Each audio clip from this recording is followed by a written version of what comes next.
Hi, everybody. We're going to get started.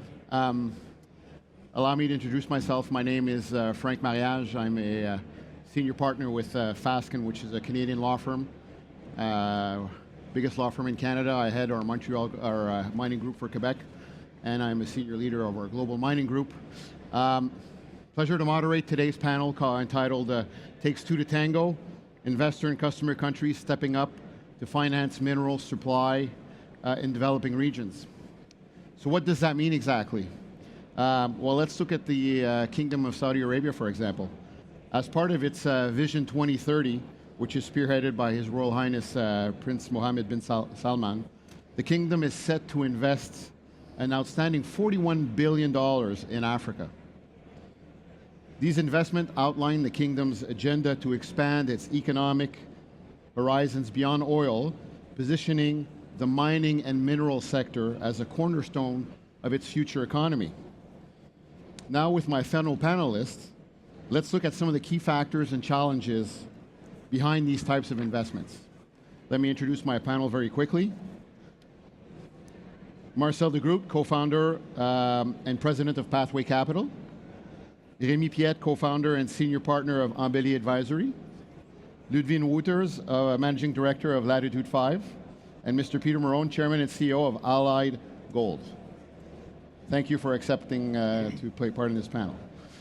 So, 4 topics we'd like to go explore today. The first one I called is checking the right boxes. Marcel and Rémi, you both represent the investor side of the topic of our panel through your respective advisory and investment businesses, advising investors on investment opportunities in developing countries, even investing your own capital. I was reading an article in the Financial Times of September 24, and I found this passage very interesting. Private investors believe surging demand for raw minerals needed to drive the energy transition will create a profitable and more stable market. But they say further support and public-private cooperation is needed to coax greater amounts of capital. So what is also needed, in your opinion, to coax greater amount of capital? And what investment criteria do you consider important when advising or when you consider an investment opportunity in developing countries? So in other words, what are the right boxes that need to be checked? Marcel, let's start with you. Well, I think on the first part of the question, ultimately investors are chasing returns.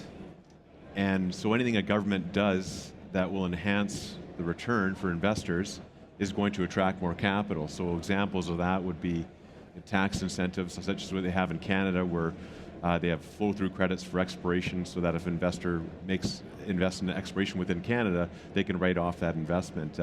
Tax stability agreements are important. Streamlining your permitting, because if you can permit a mine in 1 or 2 years or 3 years, as opposed to 5, 6, or 7, it has a substantial increase on your returns for investors. So I think those are the key things a government should be doing, is having mining regulations and policies that it will enhance investors' returns.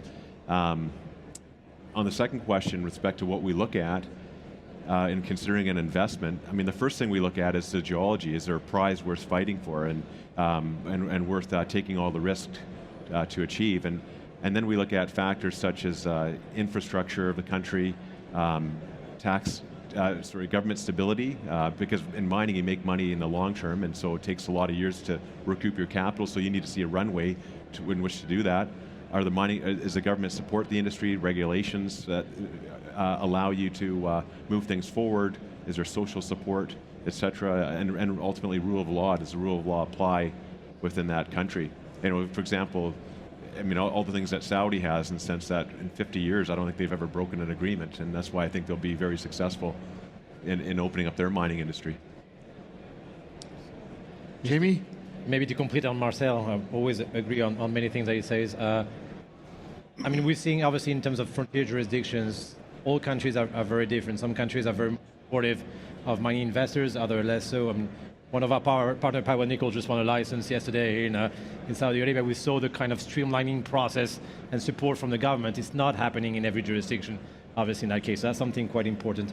in terms of the top 5 reasons and focus that we have when we do due diligence ahead of investment, there's obviously the quality of the business environment, question of corruption, question of also the amount of the ecosystem of partners that can be there. The logistic element is also very important. Sometimes when you look at a project, you look at the quality of the geology, you forget that you need to think about port infrastructure, about highways, about all those different elements that are fundamental, that obviously increase your capex, so we can increase the series of worries that you might have on community relations, for example, when you have to go through, being able to export your commodities, so you have to think about mining clusters and partnership locally. Economic stability obviously is very important, especially in terms of control of exchanges, making sure that you can actually have a very healthy relationship with the government in terms of being able to export potential profit. And maybe the top 2, which to me are more fundamental, that sometimes are forgotten, the quality of the human capital. This is something, for example, when we talk about Saudi Arabia, I know the country is catching up. There's a lot of different partnership that exists with the Colorado School of Mines and others. But it's also very important to make sure that you are able to bring within your mining operations quality middle managers, not only the first layers of geologists or miners, but really in terms of your management team, quality locals that can actually be part of your local content strategy. And that actually is probably your first barrier against risk nationalism or other aspects, because you are able to make the point that you are bringing value to the country itself, not only through the royalties and fiscal capacities, but also in terms of building that local ecosystem that is so fundamental. And also that would be my last point on the top 5, which to me is the most fundamental, is the quality of the political situation, not nationally, but locally. And often we've seen when you had conflict between a country and a mining company for different reasons, when you have the support from the local community and the regional level, that is your first protection against potential conflict with the country. So those top 5 elements I was saying, political risk at local level, business environment, logistics, economic stability, and human capital, for me is what we're looking in terms of blueprint before investment. Okay. So you both gave me five boxes to check. We were well behaved. You say top 5, we gave you 5. No, that's fine. But I'm not sure if you gave them in order of importance. So if I were to ask you the number 1, you started with geology. Is that the number 1, or do you have a... Well, there has to be a reason to go there in the first place. Yeah, of course. So okay, so let's put that, let's say you have a great ore body, it's a great, so what would be your number 1 box to check after that? Government support for the business, for the industry. Government support. Rémi, what about you? I'd be close, but I'd be looking more at the local level. If you can't have a mine starting, if you don't have the social license to operate element solved, we've seen example from Tia Maria in Peru to other areas, then there's no mine. So it's not only the geology, it's also the local for the support at different levels of decision makings inside the country. Yes. Okay, that's interesting. So Ludwin, let's move on to you. This topic I've entitled de-risking financing. So when you and I spoke in preparing for this panel, you put a lot of emphasis on that, on the importance of taking steps to de-risk financing for critical minerals projects, notably in developing countries. And I fell upon this article recently in preparing for this panel in Africa Business, and I found the following passage really interesting, which I'd like you to comment on, but I'll just read it. It says, while the world's green energy future depends on African minerals, Western-driven ESG requirements risk leaving the continent's mining industry less competitive and more isolated. Bridging this gap requires urgent solutions, targeted financing, infrastructure, investment, and collaborative frameworks that enable African mining to align with global sustainability goals without undermining its economic stability. So I want you to comment that. What do you think about that statement? But also, what other macro components do you think need to happen to make these projects more competitive and attractive? Thanks, Frank. I'm a little bit challenged by the statement because it kind of sounds like we know what needs to be done, but, well, I don't want to be the one doing it. So long as we're going to shirk accountability, I think we should move past the dog ate my homework level, okay? Let's unpack that statement. The first one is Western-driven ESG requirements. I think anybody who still thinks that ESG is a slogan, a nice report, or anything that doesn't relate to sound risk management to creating the conditions that my colleagues just discussed is missing the boat. So if we're going to package ESG as some far-off requirements, we're missing the content of doing this right, not because it's right, but because it's the only way to do our business and still keep our assets. So I think if we're looking at ESG-driven requirements, I'm just very careful when we use those words. There's a lot of investors out there who won't touch mining and minerals and hide behind an ESG position. My view is, if you want something done responsibly, get involved. If you want the minerals that we need not only to build reliable, but also responsible value chains, because if it's not responsible, we are simply repeating mistakes of the past and looking for the breakdowns that have already hampered us, then there is a space for all of the generalist and responsible investment that doesn't come to mining to actually bring their ESG expertise, know-how, and shape the new mining that they want to see. I'm also just very conscious that when we talk about Western-driven ESG requirements, we're kind of putting aside the job of the regulators in the countries where we operate. Beyond the hype and beyond the shiny new critical label, this is still the same business. We still need strong regulators with capacity, with resources, with the means and the motivations and the incentives to do their job right, because they are our second partners after the people who surround our assets. So let's put aside some of the slogans. Let's come back to basics. We need well-run assets with strong management teams who collaborate with strong regulators. And maybe that's where the dots connect, because yes, we do need a lot more capital in the industry. We can't hide behind ESG requirements to say, no, I can't go into mining. If you believe in ESG requirements, you should be in the places where you think most improvement is needed. I challenge that view of mining, but if that's what you're believing, then come to the party. But there's a third party in this, which is the one that you mentioned, the customers. And beyond the customers, the regulators of those customers. If you're going to redesign mineral value chains in a way that perhaps align more with the industrial strategies of the US, of the EU, of Japan, of Korea, of other customer nations, then let's make sure that as we sort of build the bilateral and multilateral state engagement tools, the MOUs, the partnerships, the treaties, we don't forget that beyond the expectations narrative, we want more minerals. This is still investment promotion, i.e. governance, i.e. the regulator we spoke about, and it's also investment protection. Investment protection is not a dirty word. This is 30, 50, 60, 80 years in the making. We know how to invest responsibly. We don't need to confuse the space with a lot of ESG standards. The OECD has set the bar with responsible business conduct, responsible treaties, responsible investment. Let's not forget the basics when we get lost in the noise.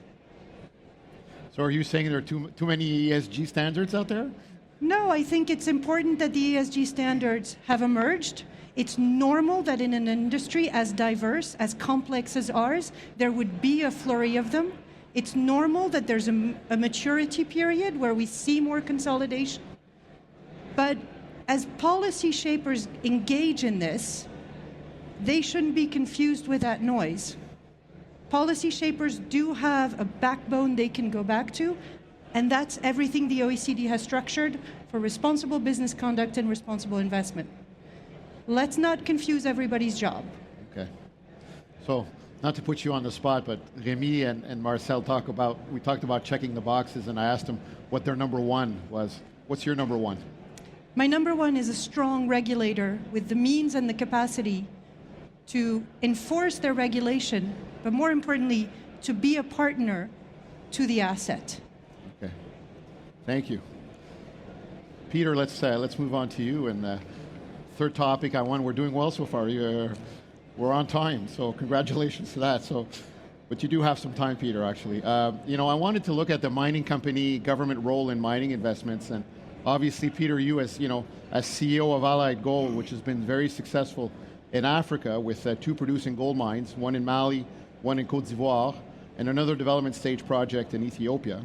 You know, the capital deployed to date by your company and your investors would have never been possible, in my opinion, without some form of collaborative effort with and from local governments. So I'd like you to talk to us about what do you consider the key elements of that collaboration are, and what's Allied Gold's approach to these key elements of a collaborative effort? Yeah, so a starting point, Frank, is let me challenge the never have been possible part. It is easier when there is collaboration. It's easier when something's already been built. I participated in a discussion yesterday where we talked about infrastructure. It's difficult for a mining company, particularly smaller mining companies, to build infrastructure. If I looked at the distribution curve of mining assets, especially precious metals mining assets, overwhelmingly they're on the smaller side. Anything that is smaller than 200,000 ounces per year makes a difference to a company our size, will not make much of a difference to very large, certainly multinational and multi-asset mining companies. So when we look at it from that point of view, infrastructure is critical. We prefer to be in places where the infrastructure is already built. If it isn't built, that's where the collaboration comes in. An excellent model is Ethiopia. We're building a mine in Ethiopia where the country understands infrastructure, knows that it should be building infrastructure.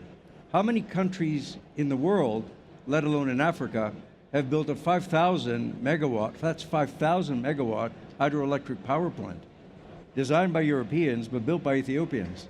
They have a large cement industry. They build skyscrapers, hotels, structures similar to these structures. And what we're doing now is parlaying that into mining.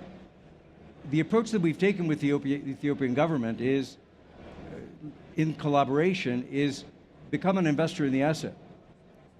They own 7% of the asset, but in that ownership, they have to provide us with a connection to the power grid and create paved roads that allow us access from a local town with an airport toward our mine. But I'd go further, and I would say the collaboration, if I can pick up on some of the things that were said here, collaboration is something else as well, which is local community, not just national government, not just provincial or state governments. And collaboration means, how do we get you to understand that we're not the bad guys? Yeah. And respectfully to all of the organizations in the world that talk about ESG, and respectfully to investors as well, mining companies have been following the protocol and the code of conduct of, we want you to be safe, we want to make sure that the local environment is protected, we want to make sure that this is sustainable for at least a generation and possibly longer than a generation. So while it is vogue now to talk about ESG and to use 3-letter acronyms, and I understand why we do that, let's not overlook the fact that collaboration includes making sure that we're telling local communities, spouses of people that work in our operation, we want your husband or your wife to come home safe. We want to make sure that the water that you drink is drinkable. We want to make sure that there's no pollutant that goes into the ground. And we want to make sure that in doing that, this is the approach that we take. So what's the result of that? Because while it's altruistic to look at it from that point of view and to collaborate in that way, it's also economical, it's also financial. Because the more we do that, the more invested comes the local community, provincial government, state government, national government. The more you look like you're a responsible citizen, and you are, and the result of all of that is that you're actually getting optimizations and improvements that are being suggested by the local community and people that you work with. Before Allied Gold, I ran a company called Yamana Gold that we sold last year. Yamana had a mine in Brazil where the production went from 78,000 ounces to this year's 220,000 ounces. And that could not have been possible but for the fact that the local community and the local workers said, here are the ways to optimize and improve it. And that could not have been possible if we had not said to that local community and to the workers, we want to protect your environment, we want to protect your health and safety, and we want to make sure that this business is sustainable. Will you help us do that? That's the collaboration that I think works best in mining companies. So In hearing you, sounds like not only the government but the local community will play a pivotal role in that collaboration. Absolutely. And one of the things that's important, Frank, is when we're paying for infrastructure royalties, for example, or taxes, one of the things that mining companies should do is say to the governments to whom we're paying it, we want to make sure that that local community is directing where it should go and how it should be spent. Because the objective should be to benefit the local community. The objective should be to build industry and infrastructure. After all, a mining asset's not going to be there forever, but the community should be. And the beneficiation of that community should continue well beyond the time that we're there. Okay. So, last question before we move on to our next topic. Like I said, I also asked Ludwine what her number one would be in checking the box. So as the CEO of a mining company, what's your number one box? Well, let me be perfectly candid. The number one objective of every chief executive in any industry has to be returns, right? I think the question, though, is how do you deliver those returns? And I think if I tied it all together, the best way to deliver returns is to be in jurisdictions where you're paying attention to that sustainability, you're paying attention to that collaboration, and you're very sensitive to several things, not just the I know you said I've got a lot of time. I'll try not to spend too much time. It's okay. But I struggle with certain things that are the headlines. Geopolitical risk. Oh my God, it's a military government versus a democratic government. And I get all of that. But you touched on something that is really interesting. The permitting process. As a national Canadian, I love to be a Canadian and be in the country. But the time frame for permitting is anything from 10 years to infinity. And so I think the way we should be looking at geopolitics is an entry into returns. So the headline item for me, the one box to check, is returns, but then there are a whole host of things below that that we have to deal with. Very interesting, thank you. Last topic of our panel, time flies, but an important one, resource nationalism. Title of our panel is, at least starts with, takes two to tango. And I think we'll all agree it's difficult to do when your dancing partner keeps on changing his mind on how he wants to dance. So of course I'm referring to resource nationalism here, and how governments keep on moving, some governments keep on moving the goalposts on the rules of mineral development and extraction in their respective country, and how it makes it difficult for us to operate or to invest, given that dynamic. And last December, a global risk intelligence company, Verisk Maplecroft, published its annual Resource Nationalism Index, which measures government control of economic activity within the mining and energy sectors in 198 countries. And this year's index shows that 72 countries forming part of the index have seen a significant increase in interventionist policies and protectionism over the past 5 years. That's a pretty alarming fact. And I'd like to go around the table and get your thoughts on this important issue. Ludwine, I'd like to start with you. I've been doing this 15 years. We've had at least 3 waves of the resource nationalism conversation. I'm just very aware of the fact that even as we're mentioning resource nationalism as a major threat, let's look at some of our narratives. Criticality, the criticality narrative of saying we need these minerals for our industries in the EU, in the US, and Japan, in and of itself is a version of resource nationalism. So as much as everybody comes to this conversation with very legitimate expectations and very legitimate, needs for local development, for industrialization, for sustainable development, particularly in emerging markets, there's a point where I think we also need to be very honest about the agency of all these parties. A lot of policy shapers act like they can fully determine what operation goes where. You don't decree local value addition. The market will take a view on a certain resource, the existence of, the commercial opportunities, where something should be based also sometimes on operational constraints. And yes, there can be a wide conversation about the political context to this, but I think part of the difficulty is we are all pretending that policy shapers can actually direct all of this. And they can if they stop behaving like policy shapers and actually stand in the market and take a commercial or an investment position. But we've all seen that when that happens, we're generally looking at assets that will never deliver the returns that make them worthwhile, and sometimes can become actually quite dangerous to an economy. So I think maybe one of the opportunities that we can take in these fora, but also in the wider conversation about a new era for minerals, which is what we are trying to shape, maybe let's be much more honest about what can actually be decided by policy shapers, what's actually going to drive market decisions, and let's perhaps look at resource nationalism as one strand of a wider development agenda. Industrialization, industrial policy is much more than saying, I've got the resources, I want to make something with it. Because if the market's not buying that product, you're literally in the wrong place at the wrong time.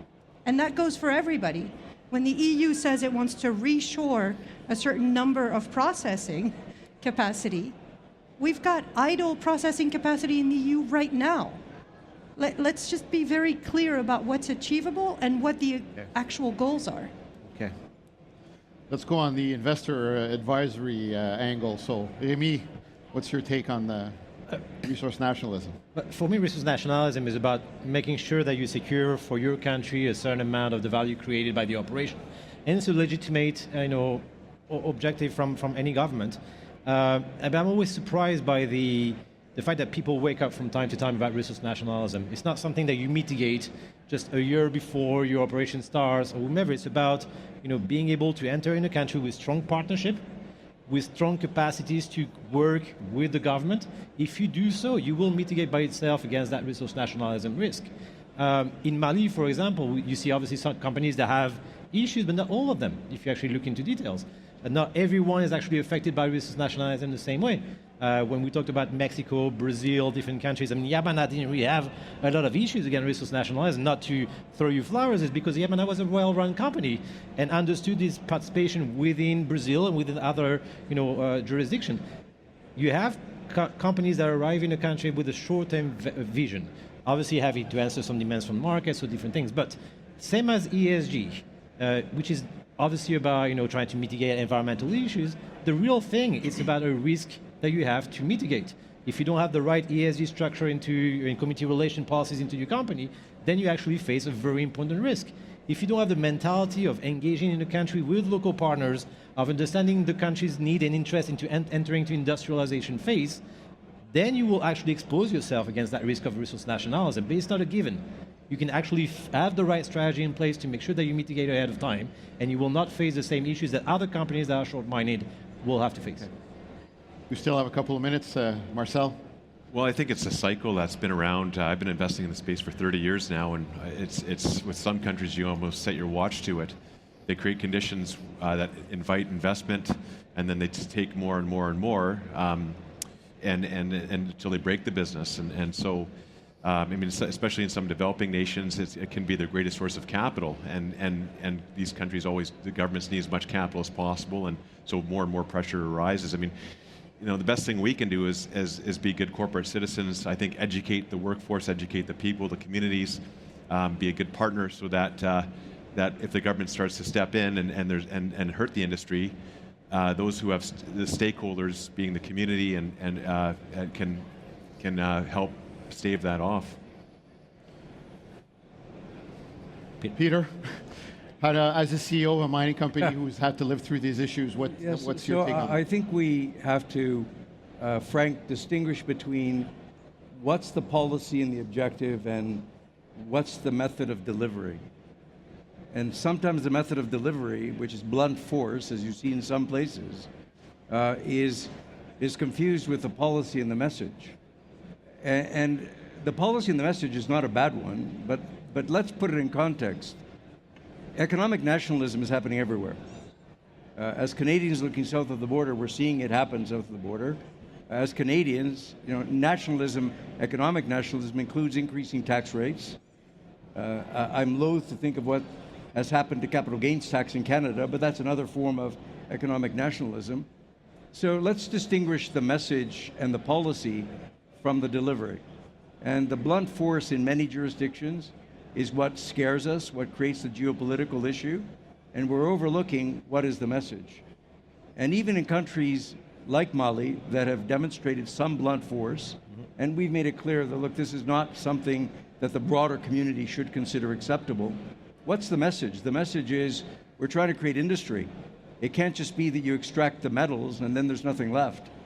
We're trying to create industry, supporting industry.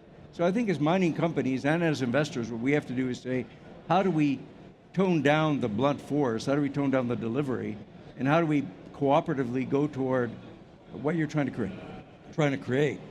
Yeah. And that's the way I think that we overcome the concerns about economic nationalism. Well, thank you. I hope you've enjoyed our discussion. That put an end to our panel. It was great collaborating with you, and have a great conference, everybody. Thank you very much. Thank you. Thank you. Thank you.